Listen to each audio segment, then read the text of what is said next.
Status aset lahan bukan milik pemerintah daerah. Puluhan sekolah dasar atau SD di Kabupaten Trenggalek, Jawa Timur terancam gagal terima kucuran anggaran yang bersumber dari dana alokasi khusus. Pasalnya salah satu syarat sekolah penerima DAK, status aset lahannya harus sudah milik pemerintah daerah.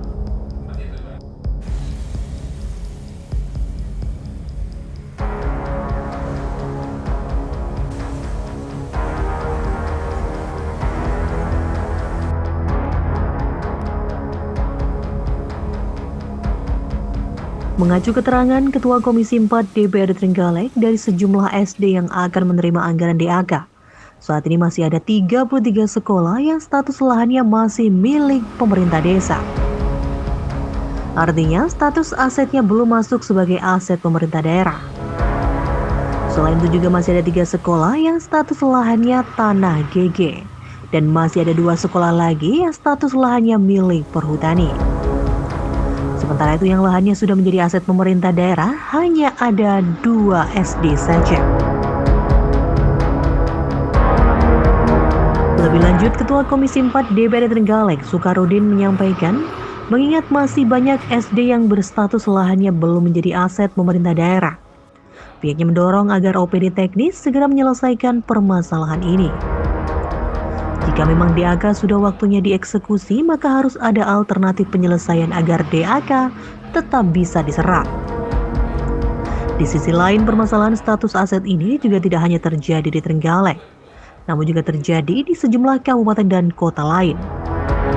Meski demikian, upaya penyelesaian juga harus dipercepat agar tidak menimbulkan masalah baru di kemudian hari.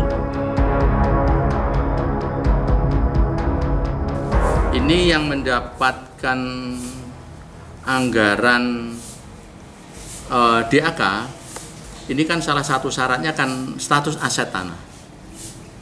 Status aset tanah SD yang akan mendapatkan bangunan ini yang 33 statusnya belum milik kita, masih milik desa. Kemudian yang 3 ini tanah GG.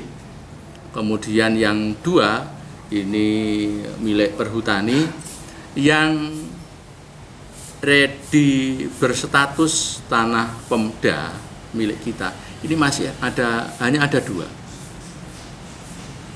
Maka untuk itu mesti harus didorong ini agar Pemda dalam hal ini segera menyelesaikan hal dimaksud. Kemudian kalau sampai pada tahapan DAK ini harus dieksekusi, maka mesti harus ada jalan keluar. Dan ini sebenarnya kalau kita melihat kabupaten kota lain, ya ini semacam kasus nasional.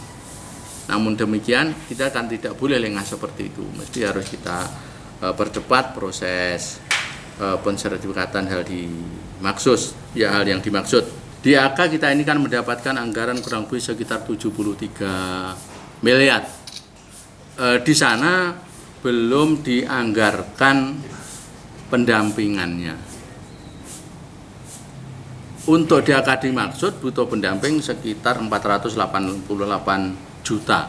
Di antaranya anggaran ini untuk fasilitator atau pendampingan kegiatan DAK dimaksud. Agar pelaksanaan DAK dimaksud ini sesuai dengan harapan kita bersama, dan memang aturannya begitu, mesti harus ada fasilitatornya. Sukarudin juga menambahkan terkait kucuran anggaran DAK ini, pihaknya juga turut menyayangkan belum adanya anggaran dana pendampingan. Jika jumlah DAK sekitar 73 miliar, maka dana pendampingannya sekitar 488 juta. Sementara itu jika akan menganggarkan dana pendampingan, harus menunggu perubahan anggaran terlebih dahulu. Sedangkan dana DAK harus segera dieksekusi. Karena mendesak untuk menyiasati hal ini, akhirnya pihak Dinas Dikpora berencana gunakan anggaran sekretariat sebagai dana pendampingan.